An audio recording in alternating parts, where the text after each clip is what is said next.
আসলে ট্রাম্প আলোচনা চায় নাকি যুদ্ধ চায় এটা বলা খুব মুশকিল।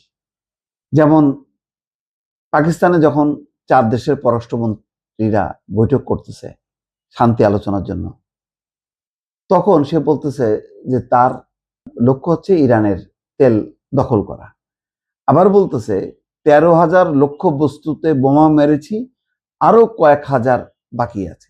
ফাইন্যান্সিয়াল টাইমসকে আনুষ্ঠানিকভাবে এই কথা বলতেছে। আবার বলতেছে পাকিস্তানের মাধ্যমে ইরানের সঙ্গে আলোচনা সফলভাবে এগোচ্ছে। এটা হিপোক্রেসি নাকি কি বলবেন? মানে এটার তো কোনো পাগলামোরও তো একটা শেষ আছে। আমেরিকার জনগণ এইভাবে এই পাগলামিটাকে কিভাবে সহ্য করতেছে ভাবতেও অবাক লাগে। চিন্তা করেন তো, মানে বলতেছে যে 13,000 লক্ষ্যবস্তুতে বোমা মেরেছি, আরো কয়েক হাজার বাকি আছে।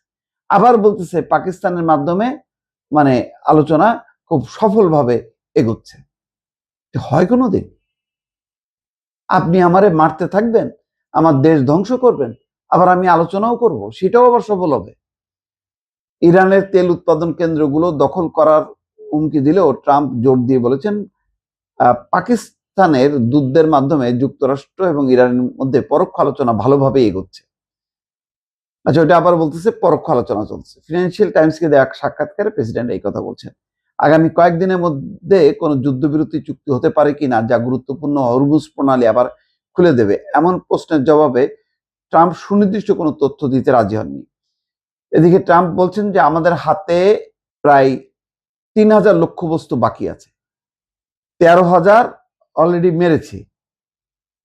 যে বলতেছে যে 13,000 লক্ষ্যবস্তুতে মেরেছি, আরো কয়েক হাজার বাকি আছে। সেটা কি? 3,000 লক্ষ্যবস্তু বাকি আছে। 13,000 মারছে, আরো 3,000 বাকি আছে। 13, 14, 15, 16,000।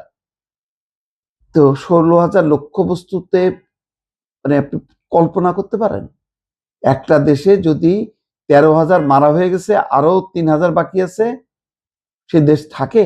আর সেই দেশ যুদ্ধ করবে? সেই দেশ তো মরণপণ লড়াই করবে, এবং হচ্ছেও তাই।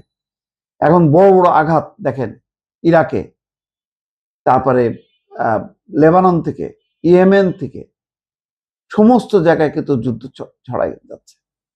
এবং এখনকার যে হামলাগুলো ভয়ঙ্কর হামলা হচ্ছে, যে হামলা তাদের ওই আকাশ প্রতিরক্ষা ব্যবস্থা গুলো অচল হয়ে যাচ্ছে। কোথায় যাবে? এর শেষ পরিণতি কি হবে বোঝা মুশকিল।